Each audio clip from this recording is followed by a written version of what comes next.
Selamat pagi, selamat siang, Bu Setia Cahyanti. Kami dari kelompok 1, mata kuliah MSDML, ingin mempresentasikan dan memaparkan sebuah materi yang berjudul Establishing Strategic Pay Plan. Sebelum kami memaparkan materi, kami ingin memperkenalkan kelompok kami terlebih dahulu. Yang pertama, saya sendiri, Fatan Nurdila, dengan NIM 2023-80108. Saya Joshua Octavianus dengan NIM 2023-80138. Saya Alzidan Evansyah Putra dengan NIM 2023-80135. Saya Muhammad Ramadan Abdillah dengan NIM 2023-80107. Saya Bintang Arfinsyah dengan NIM 2023-80114. Saya Adrian Batbual dengan NIM 2023-80119.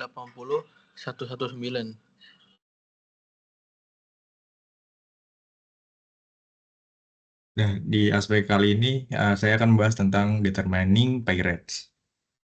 Yang pertama itu ada direct and indirect financial payment. Nah, direct and indirect financial payment itu kompensasi mencakup pembayaran finansial langsung seperti upah, gaji, dan insentif, serta pembayaran finansial tidak langsung. Contohnya seperti tunjangan, asuransi yang dibayar oleh perusahaan.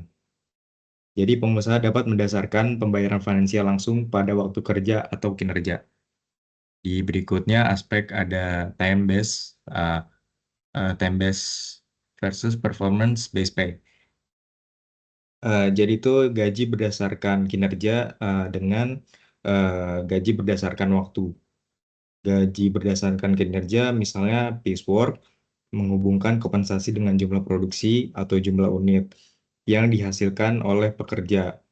Komisi penjualan menghubungkan gaji dengan jumlah penjualan, banyak rencana kompensasi yang menggabungkan gaji berbasis waktu dan insentif. Berikutnya ada gaji berdasarkan waktu. Umum jadi buat pekerja kasar dan pekerja kantoran yang menerima upah per jam atau harian serta karyawan tetap seperti manajer atau desainer yang dibayar bulanan atau tahunan. Berikutnya ada aspek aligning compensation with company strategy. Jadi paket kompensasi harus mendukung tujuan strategis perusahaan. Artinya tuh sistem kompensasi yang dibuat harus mendorong perilaku karyawan yang dibutuhkan untuk mencapai strategi kompetitif perusahaan.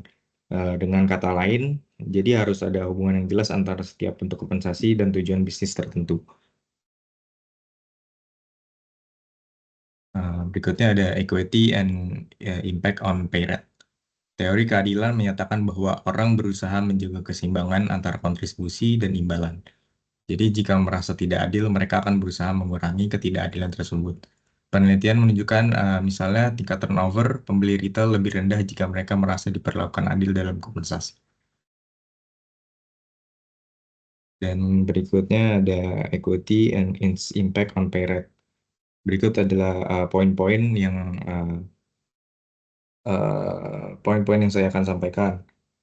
Yang pertama ada external equity. Jadi external equity ini mengacu pada perbandingan gaji suatu pekerjaan di suatu perusahaan dengan gaji yang sama di perusahaan ini. Berikutnya ada internal equity.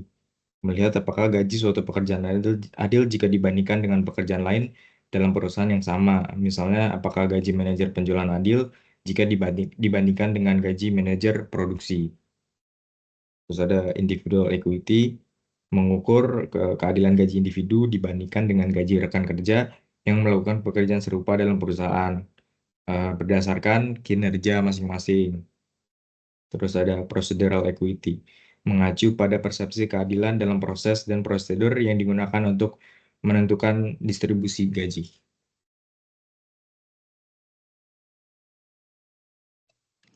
Selanjutnya, job evaluation method.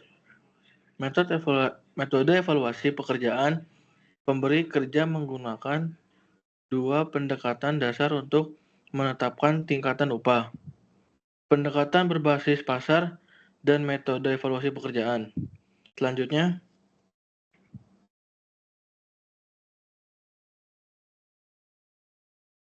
Selanjutnya,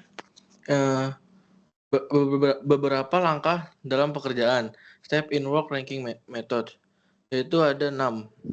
Yang pertama, dapatkan informasi pekerjaan. Yang kedua, pilih dan kelompokkan pekerjaan. Yang ketiga, pilih faktor yang dapat dikompensasikan. Yang keempat, gabungkan peringkat.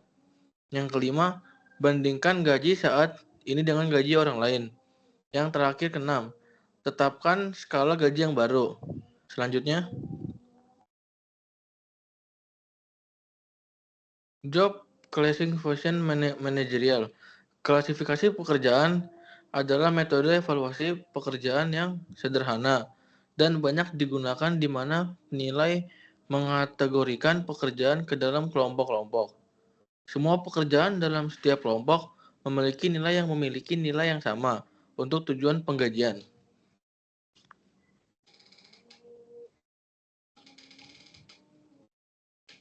Selanjutnya, overall purpose of the point method. Tujuan keseluruhan metode point adalah untuk menentukan sejauh mana pekerjaan yang Anda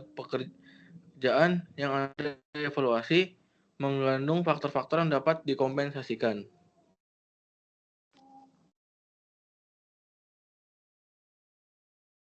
Selanjutnya, how to create a market competitive pay plan. Tahu bagaimana membuat rencana pembayaran pasar yang kompetitif. Banyak perusahaan yang hanya memberi harga pada pekerjaan mereka berdasarkan penilaian perusahaan. Namun sebagian besar pengusaha juga mendasarkan rencana pembayarannya pada metode evaluasi pekerjaan. Evaluasi ini memberikan nilai plus pada setiap pekerjaan. Hal ini tuh membantu untuk menghasilkan rencana pembayaran di mana masing-masing gaji suatu pekerjaan bersifat adil secara internal. Nah, langkah-langkah penilaiannya itu yang pertama ada use benchmark jobs. Langkah dalam metode point ini adalah memilih pekerjaan benchmark. Pekerjaan yang menjadi patokan adalah representasi dari pekerjaan yang perlu dievaluasi oleh pemberi kerja. Yang kedua ada select compensable factor. Menggunakan 4 faktor yang dapat dikompensasi seperti keterampilan, usaha, tanggung jawab, dan kerja. Dan atas pertimbangan strategi dan praktis. Misalnya, jika perusahaan Anda adalah perusahaan keunggulan kompetitif, adalah kualitas. Anda dapat menggantinya dengan tanggung jawab atas kualitas kondisi kerja. Selanjutnya itu assign weights to compensable factor. Langkah selanjutnya adalah menentukan kepentingan relatif atau bobot masing-masing faktor. Misalnya, seberapa penting keterampilan daripada usaha. Hal ini penting karena ada faktor-faktor yang mempengaruhi setiap kelompok pekerjaan. Selanjutnya ada convert percentage to points for each factor. Ini mengonvensi presentasi bobot yang ditetapkan untuk setiap faktor yang dapat dikompensasi menjadi nilai poin untuk setiap faktor. Terus ada define each factor degree. Bagi setiap faktor menjadi beberapa derajat dan tentukan definisi derajat masing-masing faktor sehingga penilai dapat menilai jumlah atau derajat faktor-faktor yang ada dalam suatu pekerjaan. Terus ada determine for each factor degrees point. Evaluasi ini harus bisa menentukan jumlah poin setiap pekerjaan. Untuk melakukan hal ini harus mampu memeriksa setiap pekerjaan. Selanjutnya ada review job description and job specification. Inti dari evaluasi pekerjaan ini melibatkan penentuan jumlah atau sejauh mana pekerjaan tersebut. Pekerjaan ini berisi faktor kompensasi yang dipilih seperti usaha, kompleksitas pekerjaan, dan kondisi kerja.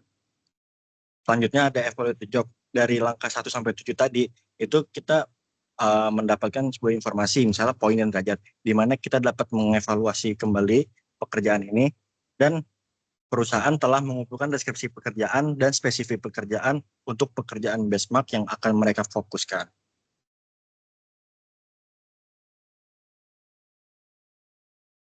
Selanjutnya di sini saya akan menjelaskan mengenai pricing managerial and professional jobs yang terdiri dari what determines executive pay, compensating executives, dan compensating professional employees. Yang pertama, saya akan menjelaskan mengenai pricing managerial and professional jobs-nya terlebih dahulu. Di situ mengacu pada proses menentukan tingkat kompensasi yang tepat untuk posisi manajerial dan profesional dalam sebuah organisasi. Lalu saya ingin menjelaskan mengenai what determines executive pay, yang dimana artinya apa yang menentukan gaji eksekutif. Gaji eksekutif ditentukan oleh berbagai faktor, termasuk ukuran perusahaan, kinerja keuangan, standar industrinya, serta pengalaman, keterampilan, dan kontribusi eksekutif terhadap keberhasilan perusahaan. Gaji ini biasanya terdiri dari gaji pokok, bonus, opsi saham, dan insentif lainnya. Lalu yang kedua adalah compensating executive. Artinya kompensasi untuk eksekutif, yang dimana kompensasi eksekutif biasanya mencakup gaji pokok, bonus berbasis kinerja, opsi saham, dan insentif lainnya. Masih mirip. Paket ini dirancang untuk menyelaraskan kepentingan eksekutif dengan tujuan jangka panjang perusahaan, memberi penghargaan atas pencapaian metrik kinerja tertentu seperti pertumbuhan laba atau peningkatan harga saham. Lalu yang terakhir itu adalah compensation for professional employee, yang dimana karyawan profesional seringkali diberi kompensasi dengan gaji pokok, manfaat, dan kadang-kadang bonus berbasis kinerja. Kompensasi mencerminkan keahlian, pengalaman, permintaan pasar atas keterampilan mereka, serta bisa mencakup manfaat tambahan seperti jam kerja fleksibel atau kesempatan pengembangan diri.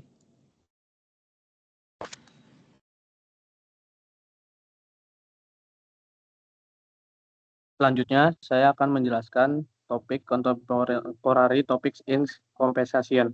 Pada bagian ini, kita akan melihat 5 topik kompensasi kontemporer yang penting. Yang pertama, kompensasi based pay. Beberapa manajer mempertanyakan apakah evaluasi pekerjaan yang memasukkan pekerjaan ke dalam lubang yang sempit atau disebut masih jenis 1 dan masih jenis 2 dan seterusnya mungkin tidak benar-benar kontraproduktif. Untuk sebagai contoh, sistem kerja berkinerja tinggi bergantung pada penugasan pekerjaan yang fleksibel dan kerjasama tim. Dan tidak ada tempat di sini bagi karyawan untuk mengatakan itu bukan pekerjaan saya. Yang kedua, ada broad banding. Sebagian besar perusahaan berakhir dengan rencana gaji yang memasukkan pekerjaan ke dalam kelas atau tingkatan, masing-masing dengan kisaran tingkat gaji vertikal sendiri. Sebagai contoh, rencana gaji pemerintah AS terdiri dari 15 kelas utama, masing-masing dengan kisaran gajinya sendiri. Untuk karyawan yang pekerjaannya termasuk dalam salah satu tingkatan ini, kisaran gaji untuk tingkatan tersebut menentukan gaji minimum dan maksimumnya. Yang ketiga ada comparable words. Nilai yang sebanding mengacu pada persyaratan untuk membayar upah yang sama bagi laki-laki dan perempuan untuk pekerjaan yang berbeda tetapi memiliki nilai yang sebanding. Misalnya diukur dalam poin kepada pemberi kerja.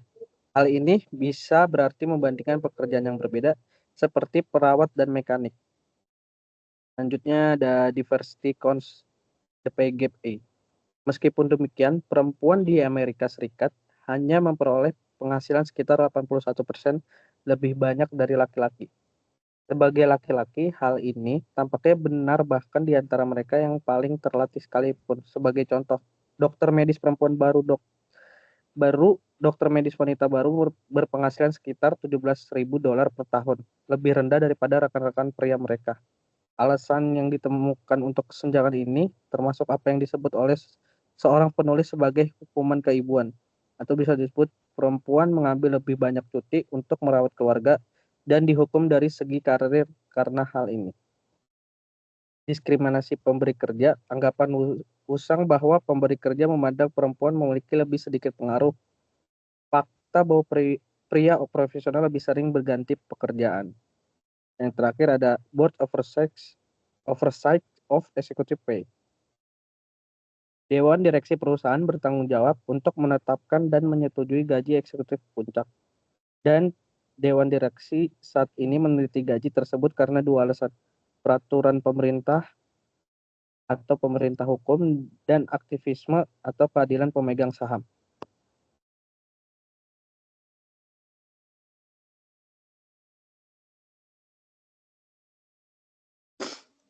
Oke, di sini ada Employee Engagement Guide for Manager. Poin pertama, Total Reward Program. Imbalan total adalah konsep penting dalam manajemen kompensasi. Orang-orang membawa banyak kebutuhan ke dalam pekerjaan mereka untuk pekerjaan yang menantang dan untuk dihormati dan dihargai.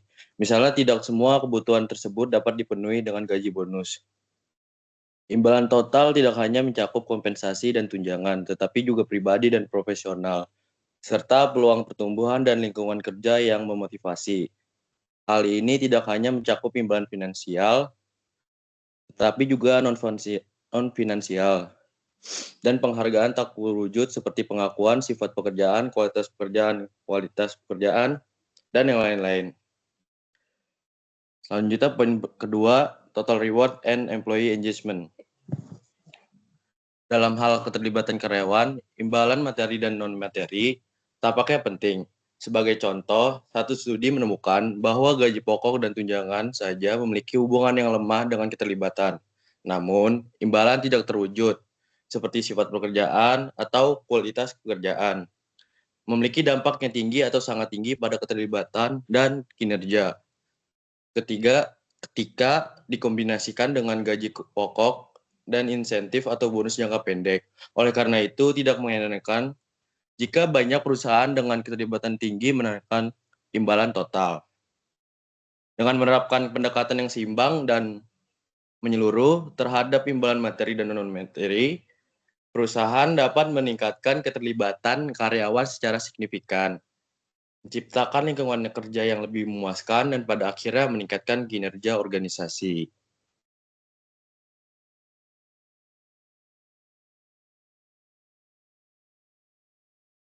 Nah, selanjutnya saya akan membahas soal studi kasus. Dimulai dari identifikasi. Penurunan kualitas kerja. Setelah mengubah sistem pembayaran dari upah per jam ke insentif per item, Walt mulai mengertika lebih banyak item per jam. Namun kualitas pekerjaannya menurun. Hal ini mungkin disebabkan oleh dorongan untuk meningkatkan kuantitas kerja agar mendapatkan penghasilan yang lebih tinggi, mengorbankan kualitas. Poin berikutnya ada biaya administrasi. Manajer harus menghabiskan waktu tambahan untuk menghitung jumlah item yang disetrika oleh Walt setiap jam. Ini menambah biaya administrasi dan mungkin mengurangi efisiensi operasional. Perubahan gaji, meskipun Walt mendapatkan kenaikan gaji per item yang disetrika, total biaya pengajian untuk perusahaan tidak banyak berubah. Tetapi, Walt dapat pulang lebih awal. Ini memunculkan pertanyaan tentang keseimbangan antara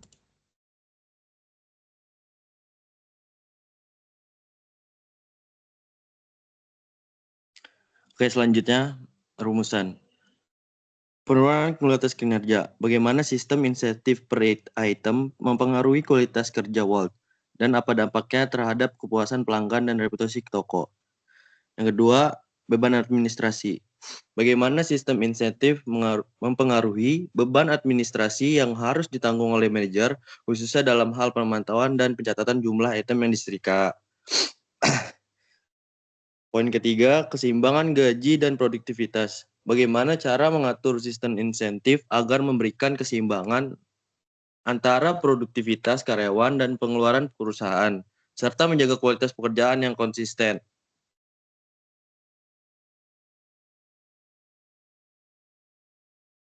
Selanjutnya ada dampak, dan di dampak ini ada 3 poin. Yang pertama, penurunan kualitas kerja. Kualitas pekerjaan Walt menurun setelah implementasi sistem insentif. Penurunan ini bisa berdampak pada kepuasan pelanggan dan reputasi toko. Karena hasil setrika yang kurang baik mungkin mempengaruhi penilaian pelanggan terhadap layanan. Yang kedua, ada peningkatan beban administrasi. Manajer harus menghabiskan waktu tambahan untuk menghitung jumlah item yang disetrika setiap jam. Ini menambah beban administratif dan dapat mengurangi efisiensi operasional jika tidak dikelola dengan baik. Yang terakhir, peningkatan beban administrasi. Manajer harus menghabiskan waktu tambahan untuk menghitung jumlah item yang disetrika setiap jam. Ini menambah beban administrasi dan dapat mengurangi efisiensi operasional jika tidak dikelola dengan baik.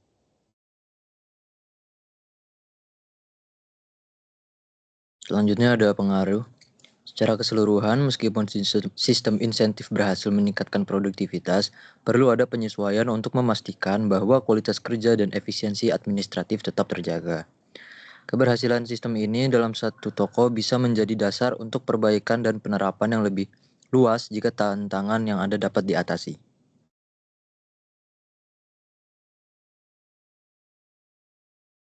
Selanjutnya, solusi. Ada 3. Yang pertama, solusi peningkatan kerja. Peningkatan pelatihan.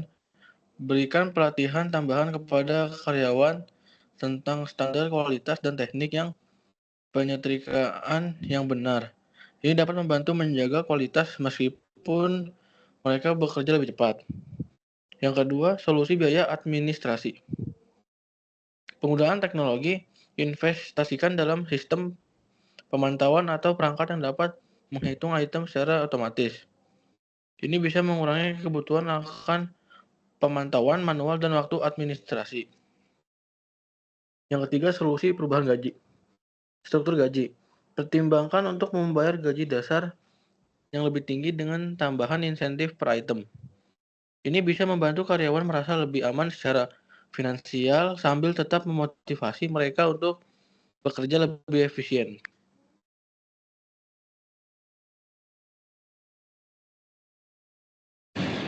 Selanjutnya ada solusi terbaik.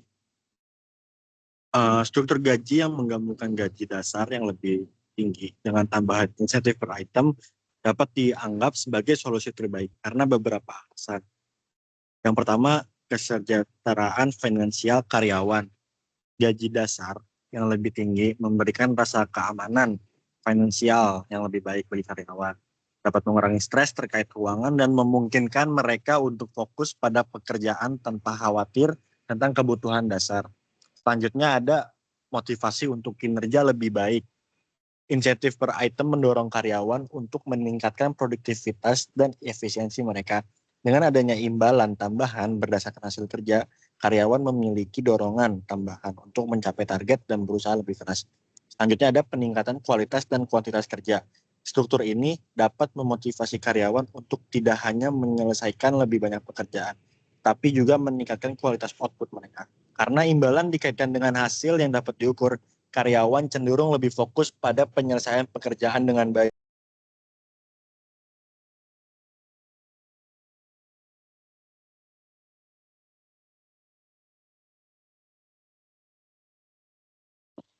Sekian dari kelompok 1. Mohon dimaafkan jika ada kesalahan kata. Terima kasih.